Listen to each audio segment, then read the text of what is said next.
দিবে না, মরণ দিবে না, মরণ দিবে না। 2 নাম্বার, বৃদ্ধ হবেন না, 32 বছরের যুবক বানাইয়া জান্নাতে ঢোকাবে। এই বয়স আর 33 হবে না। এই যেখানে বয়স সেখানে হারিয়ে থাকবে, বয়স আর বাড়বেও না, কমবেও না। আফসোস পুরা হবে জান্নাতে। সুবহানাল্লাহ। 1 নাম্বার মরবেন না, 2 নাম্বার বৃদ্ধ হবেন না, 3 নাম্বার যে আফসোস হইল লম্বা। আল্লাহ একটা কমপক্ষে না বানাইলে তোরা টাইম নিল 60 হাত লম্বা বানানো। সুবহানাল্লাহ। 60 হাত লম্বা হবে আর আফসোস থাকবে না। মনে করেন 60 হাত লম্বা যদি হয়, বডিটা বুকটা কয় হাত পাশ হইব? আরে সর্বনাশ, সর্বনাশ, কি পরিমাণ বুকটা বাঁচিব। তখন বেড়াগিরি যা আছে সব দেখায়। এখন চাইলেও ইত্যা করলো কোনো হাম হতো না। আমি যে হারা দিন ইত্যা করি, এটা একটা আয়স্য কর না, আমি হারা দিন দিলে তো ভুলে না।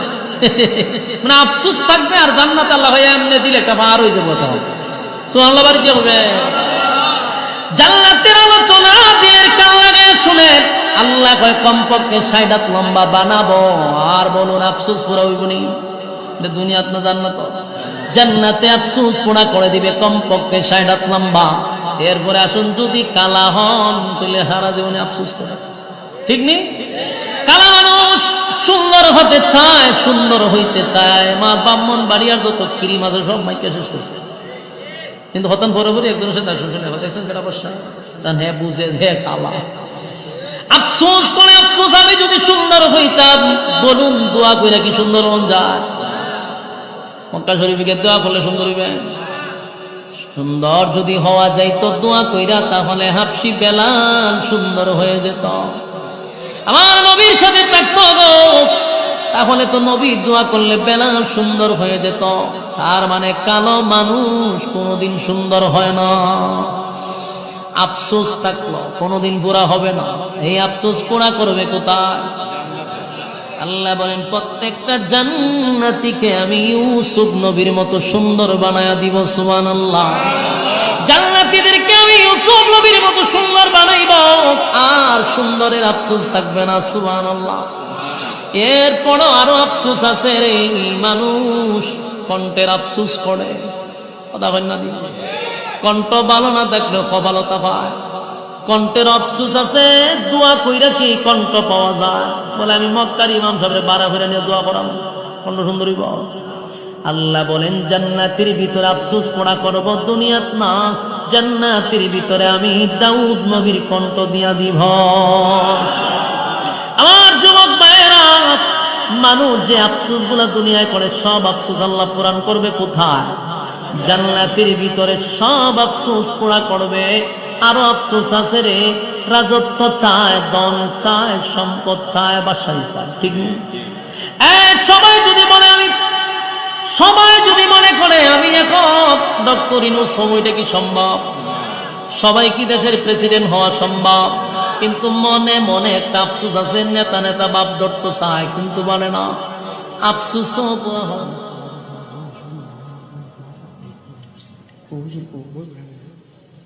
বসেন বসেন, হুজুর আইতাছে।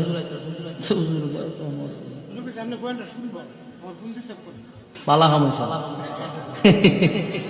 ব্যাটারির যা চার্জ আছে অনেকবার সব পেয়েছে, সব ভোনার সব। আমি যাক হুজুর এবার আগে কথা মনোযোগ দেবো নেন। কথা বলে দিলেন কাল্লা শুনুন। রব্বে কারিম বলেন যে আমি যে কতগুলো কথা বলে আছি কোনটাই কি পুরা হওয়া সম্ভব? কথা বলেন।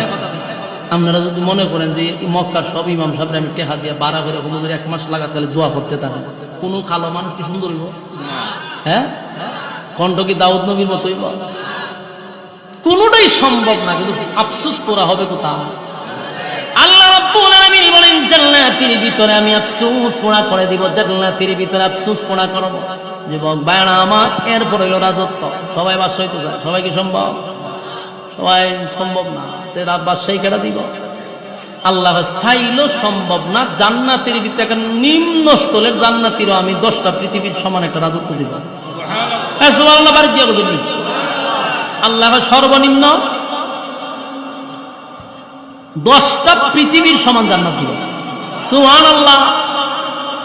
10টা পৃথিবীর সমান জান্নাত দিবে। তার মানে আপনার রাজত্বের আফসোস পুরা হবে। সুবহানাল্লাহ। এরপর আরেকটা আফসোস আছে, সব পাইছেন, দরকার হলো বউ, বাস্তব নেই? দুনিয়ার বউ আছে না, আফসোস কি? আফসোস আছে। একটা চাইলো মনে মনে আরেকটা করতে চায়, এটা আল্লাহ জানে। আপনি যত বিরাগি করেন কোন কাম হতো না। কারণ জন্ম নিয়েছেন বাংলাদেশে, বাংলাদেশে থেকে আফসোস করা যাবে, কিন্তু আফসোস করা হবে না। আল্লাহ আমি জানি ভিতরে কোডর কোডর আছে রে, জান্নাতে পুরা করে দিব। আগে কমপক্ষে বউ না দিল বাদ দিতে বউ দিল, কোন রকম জান্নাতে টেনে টেনে যেতে পারে। আর ভিআইপি যদি জান্নাতি হন, বউয়ের কোনো সীমা নাই। সুবহানাল্লাহ। সব হলো জান্নাতের ভিতরে, আফসোস করা হবে। দুনিয়া আফসোসের জায়গা, জান্নাত আফসোসের জায়গা না। কথা হয় সাউন্ড আগেই বলা ছিল টুডান। দুনিয়া আফসোসের জায়গা, জান্নাত কি আফসোসের জায়গা না? জান্নাত আফসোসের জায়গা নয়। আল্লাহ কয় সব আফসোস আমি পোড়া করব।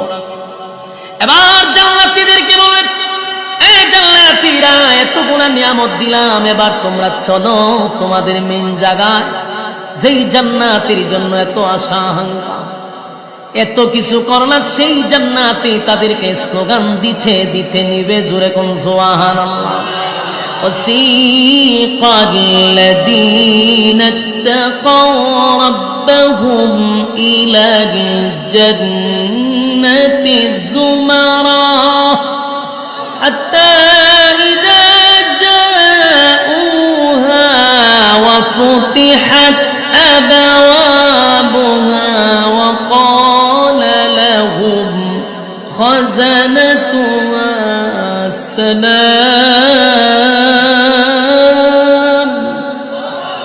سلام عليكم طبتم فادخلوها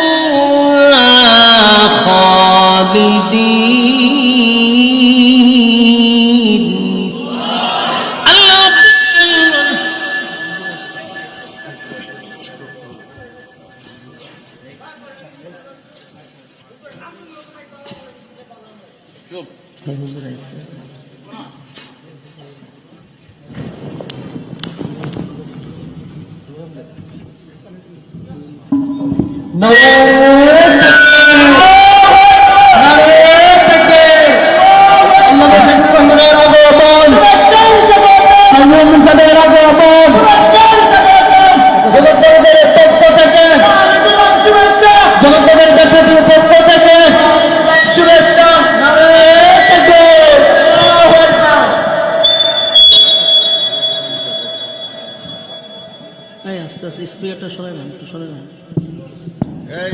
আলহামদুলিল্লাহ বলি, আমাদের মধ্যমণি চলে আসছে।